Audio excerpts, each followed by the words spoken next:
திருப்பூர் மாவட்டம் காங்கேயம் அருகே பருப்பு போடவில்லை என்றால் அண்ணாமலையை இப்போதே இங்கு வரச் சொல்லுவேன் என கூறி நியாய விலைக் கடையில் பெண் ஊழியருடன் பாஜக நிர்வாகி மது போதையில் வாக்குவாதத்தில் ஈடுபட்டார்.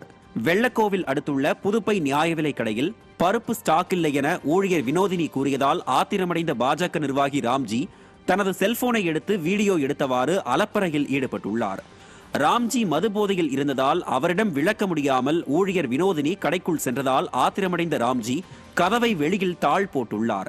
இதனையடுத்து நியாய விலைக் கடை ஊழியர் வினோதினி மற்றும் 10க்கும் மேற்பட்ட நியாய விலைக் கடை ஊழியர்கள் ராம்ஜி மீது காவல் நிலையத்தில் புகார் அளித்துள்ளனர்.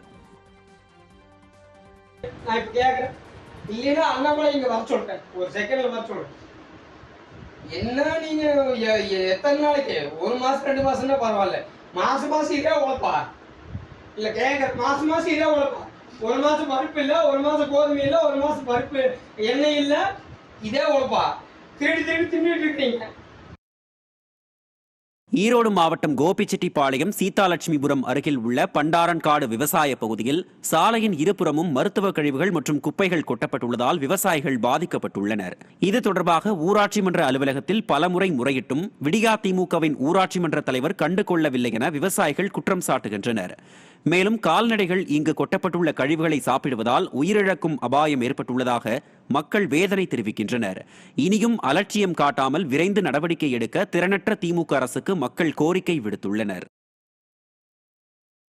குப்பை எதுவும் அகற்றதே இல்லைங்க. எல்லா பக்கமும் நகராட்சியிலேருந்து கொண்டு வந்து இங்கே கொட்டுறாங்க. மருத்துவ கழிவுகள், அப்புறம் அந்த ஆடு மாடினுடைய கழிவுகள் எல்லாம் மூட்டையாக கொண்டு வந்து கொட்டுறாங்க. துணி, பழைய துணி எல்லாம் கொண்டு வந்து கொட்டுறாங்க. ஆனால் பார்த்தீங்கன்னா 150 வீட்டுக்கு பக்கமாக இருக்குது.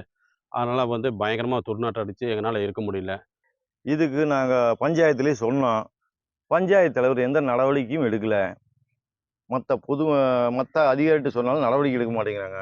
எங்கள் விவசாய பூமிகளை எல்லாம் கழிவுகள் விழுந்து விவசாயம் செய்ய முடியல. கால்நடைகள் அநியாயமாக செத்து போகுது. என்ன பண்ணுறதுனே புரிய மாட்டேங்குது. கடலூர் மாவட்டம் விருத்தாச்சலம் அருகே ஆதி திராவிடர் வசிக்கும் பகுதியில் எந்த அடிப்படை வசதிகளையும் செய்து தராமல் விடியா திமுக ஊராட்சி மன்ற தலைவர் புறக்கணிப்பதாக குற்றச்சாட்டு எழுந்துள்ளது. தொரவலூர் புது காலனி பகுதியில் சுமார் 100க்கும் மேற்பட்ட குடும்பங்கள் வசித்து வருகின்றன. இப்பகுதியில் குடிநீர், சாலை, வடிகால் என எந்தவித அடிப்படை வசதிகளும் இல்லாததால் அப்பகுதி மக்கள் கடும் இன்னலுக்கு ஆளாகியுள்ளனர். இது குறித்து திறனற்ற திமுக ஊராட்சி மன்ற தலைவர் சங்கீதா அருளரசனிடம் பலமுறை புகார் அளித்தும் எவ்வித நடவடிக்கையும் எடுக்கவில்லை எனவும், ஆதி திராவிட மக்கள் வசிக்கும் பகுதி என்பதால் திட்டமிட்டே அதிகாரிகள் புறக்கணிப்பதாகவும் அப்பகுதி மக்கள் குற்றம் சாட்டியுள்ளனர்.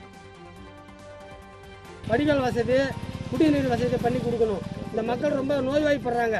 காலரா, மலேரியா, டைபாய்டு போன்ற நோய்கள்லாம் அவங்களுக்கு தாக்கப்படுறாங்க.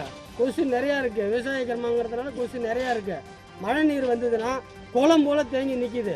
வண்டி வாகனம் போயிட்டு தண்ணி அடித்து வீடு ஃபுல்லாக தண்ணி தெறிக்குது. பல பிரச்சனை இருக்குது.